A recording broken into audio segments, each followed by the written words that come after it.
भारत और चीन सीमा पर बढ़ती सुरक्षा चुनौतियों को देखते हुए भारतीय सेना ने एक अहम फैसला लिया है। सेना ने 2 नई रुद्र ब्रिगेड की तैनाती का निर्णय लिया है, जो अत्याधुनिक हथियारों और विशेष बलों से लैस होगी। इन ब्रिगेड्स की तैनाती पूर्वी लद्दाख और सिक्किम जैसे संवेदनशील इलाकों में की जाएगी, ताकि उत्तरी सीमा पर भारत की सैन्य ताकत और रणनीतिक स्थिति को मजबूत किया जा सके। रुद्र ब्रिगेड दरअसल सेना की पारंपरिक पैदल सेना ब्रिगेड को नए रूप में तैयार किया गया है। एक आधुनिक सैन्य ढांचा है।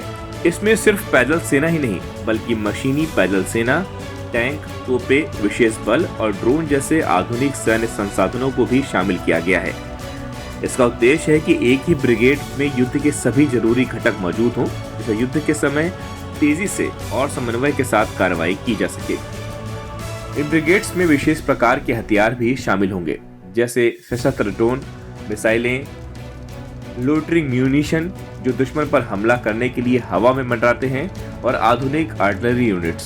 साथ ही शक्तिमान आर्टिलरी रेजिमेंट्स और दिव्यास नाम की बैटरियां भी तैनात की जाएंगी, जो पैदल सेना और एयर डिफेंस सिस्टम को और मजबूत करेगी। सेना प्रमुख जनरल उपेंद्र द्विवेदी ने बताया कि कदम भविष्य की चुनौतियों से निपटने की तैयारी का हिस्सा है। उन्होंने कहा कि ये नई इकाइयां भारतीय सेना की क्षमता को कई गुना बढ़ा देंगी। रुद्र ब्रिगेड को एक ऑल आर्म्स फॉर्मेशन कहा जा रहा है, जिसका मतलब है इसमें युद्ध के सभी जरूरी घटक जैसे पैदल सेना, बख्तरबंद वाहन, तोपखाना, विशेष बल और ड्रोन एक साथ एक ही इकाई में होंगे। इससे इन सभी के बीच तालमेल और तेज कार्रवाई सुनिश्चित होगी।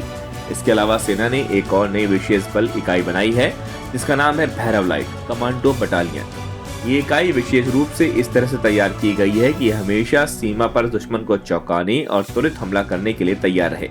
कुल मिलाकर ये फैसला भारतीय सेना की रणनीतिक क्षमता को आधुनिक युद्ध की जरूरतों के अनुरूप ढालने की दिशा में एक बड़ा कदम है। इससे न केवल चीन सीमा पर भारत की स्थिति मजबूत होगी, बल्कि भविष्य की किसी भी चुनौती से निपटने की तैयारी भी बेहतर होगी।